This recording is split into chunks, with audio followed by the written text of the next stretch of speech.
ನಮಸ್ಕಾರ ಎಲ್ರಿಗೂ. ಯಾವಾಗೂ ಒಂದೇ ತರ ದೋಸೆ ತಿಂದು ಬೋರ್ ಆಗಿದ್ರೆ ಈ ತರ ಕ್ರಿಸ್ಪಿ ಆಗಿರುವಂತ ಈರುಳ್ಳಿ ಟೊಮೆಟೊ ಮಸಾಲೆ ದೋಸೆ ಟ್ರೈ ಮಾಡಿ, ತುಂಬಾ ಟೇಸ್ಟಿ ಆಗಿರುತ್ತೆ.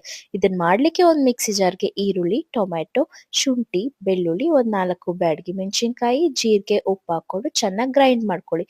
ಗ್ರೈಂಡ್ ಮಾಡ್ಕೊಳ್ಳಕ್ಕೆ ನೀರ್ ಹಾಕೋಬೇಡಿ.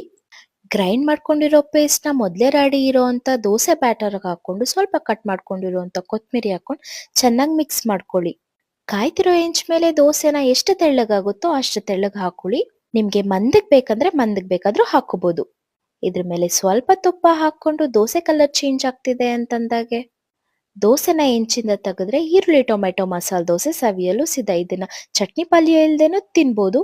ಆದ್ರೆ ಮಸಾಲೆ ದೋಸೆ ಚಟ್ನಿ ಪಲ್ಯ ಇಲ್ದೆ ಇನ್ಕಂಪ್ಲೀಟ್ ಅಲ್ವಾ? ಸೊ ಚಟ್ನಿ ಪಲ್ಯ ಜೊತೆ ತಿಂತಿದ್ರೆ 2 ತಿನ್ನೋ ಜಾಗದಲ್ಲಿ 4 ತಿಂತೀರಾ. ನಾನ್ ಮಾಡೋ ವಿಧಾನ ಇಷ್ಟ ಆಗಿದ್ರೆ ಲೈಕ್ ಶೇರ್ ಮಾಡಿ. ಈ ತರ ಕ್ರಿಸ್ಪಿ ಆಗಿರುವಂತ ದೋಸೆ ಬ್ಯಾಟರ್ ಬೇಕು ಅಂತಂದ್ರೆ ಕಮೆಂಟ್ ಸೆಕ್ಷನ್ ಅಲ್ಲಿ ಕಮೆಂಟ್ ಮಾಡಿ.